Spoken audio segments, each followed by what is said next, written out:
نمرا کی دوست کی شادی تھی۔ شادی سے ایک دن پہلے ہی نمرا ڈریس لے آئی جو کہ بہت مہنگا ملا، کیونکہ نمرا کی دوست بہت امیر تھی اور اس کی شادی پر بہت ہی ہائی سوسائٹی کے مہمانوں نے شرکت کرنی تھی، تو نمرا نے بھی ان میں اچھا لگنے کے لیے خرچہ تو کر لیا، لیکن اب گھر والے کیا کہیں گے، کیونکہ نمرا کے گھر والے اتنے امیر نہیں تھے۔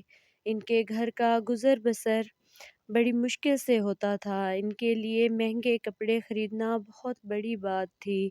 نمرا نے مارکیٹ سے آتے ہی اپنی امی کو ڈریس دکھایا۔ امی کو یہ ڈریس بہت پیارا لگا۔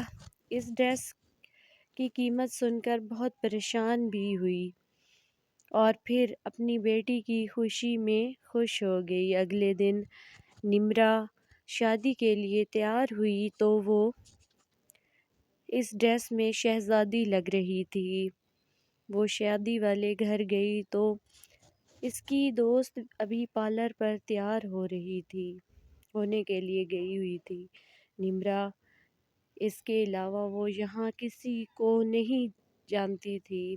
شادی میں سب سے زیادہ نمرا ہی پیاری لگ رہی تھی۔ اس کی دوست کی امی نے بولا تو مسز بلال جو کہ اس کی دوست کی چچی تھی، اس کو نمرا اپنے بیٹے احمد کے لیے پسند آ گئی اور دوسرے دن ہی مسز بلال نمرا کے گھر آ کر اس کا رشتہ مانگا تو نمرا کے گھر والوں نے ہاں کر دی، کیونکہ وہ بہت امیر تھے اور یہ سوچ کر ہاں کی کہ ان کی بیٹی وہاں خوش رہے گی۔